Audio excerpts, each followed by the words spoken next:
Hi, I'm Brandon. Welcome to Behind the Blinds, our series where we dive into the finer details of everything shades and blinds. Today we're going to be talking about drapery and curtains, some of the things that make them different, as well as some of the pros and cons for them.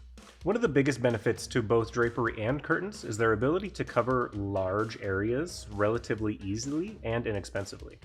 So long as you can find a long enough rod or track for them, it's very easy to cover a very wide space. One of the best things about drapery and curtains are the various options that they have. You can go with sheer curtains, which are great for layering, where you can see the window covering through the shade and just add a little touch of color here and there. Or you could also go with something light filtering if you want to let some soft, natural light in while still keeping some of the heat and UV rays out. And also, you could do a blackout liner if you want to really kind of help create a dark and cozy space. Drapery and curtains can be great for pairing with products that may not perfectly fill the window. Things such as roller shades, where there may be large light gaps on the left and right sides. Curtains are great for covering up those light gaps and really helping make sure that all the light is being blocked out if you're trying to use them in a blackout situation.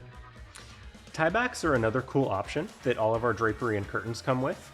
They allow you to bundle the fabric of the curtain in a specific place to add a little aesthetic pop.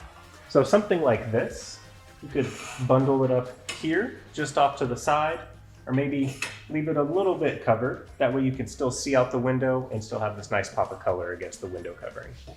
Another thing to consider when looking at purchasing drapery or curtains is the fullness. Fullness is referring to how much material there is on the drapery or curtain for a given amount of space. The fuller a curtain is, the more fabric there's going to be in the space that you want it to cover, creating a fuller look. On our site in specific, our curtains do not come with any extra fullness added, so you will need to manually add a bit extra. We typically recommend about double the width of the area you want to cover. Our drapery, however, does come with that automatically added. Let's say, for example, you wanted to cover a 50-inch wide window with a curtain. If you order the curtain at 50 inches, you're going to receive 50 inches of fabric.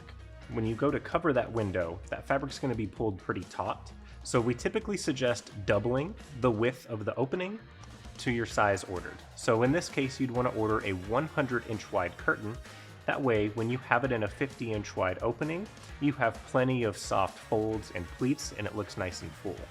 Our curtains, however, if you order them at 50 inches, will automatically come at 100 to achieve that nice full look. There are two different options when it comes to finishing the top of your curtains or drapes. We have both pleated drapes and grommet drapes. It's purely an aesthetic difference. There's no right or wrong answer here. Pleated drapes are like the ones I have here behind me, where they have a bit of a pinch pleat and they're hanging from some rings up at the top. Whereas with grommets, those rings are going to be integrated into the top of the curtain actually. And you can get both of these in various finishes, whichever looks best in your scenario. Most people tend to match them to the rod itself and try to coordinate that with either the wall color or the color of the window treatment that is behind that curtain, if there is one. Another nice thing about curtains and drapes is you can coordinate them very easily with many different styles of Roman shades, considering they're typically made from the same materials. So you could do a coordinating Roman shade and drape or curtain on top of it for a nice layered effect without clashing on any colors. Now, I've talked a lot about the pros when it comes to drapes and curtains, but there is one con.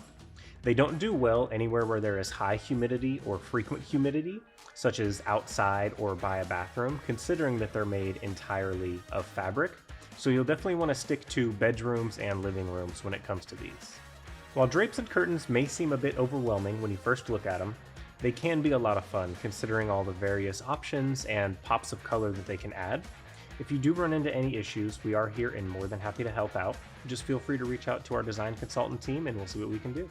That's it for this week's episode of Behind the Blinds. I'm Brandon. See you next time.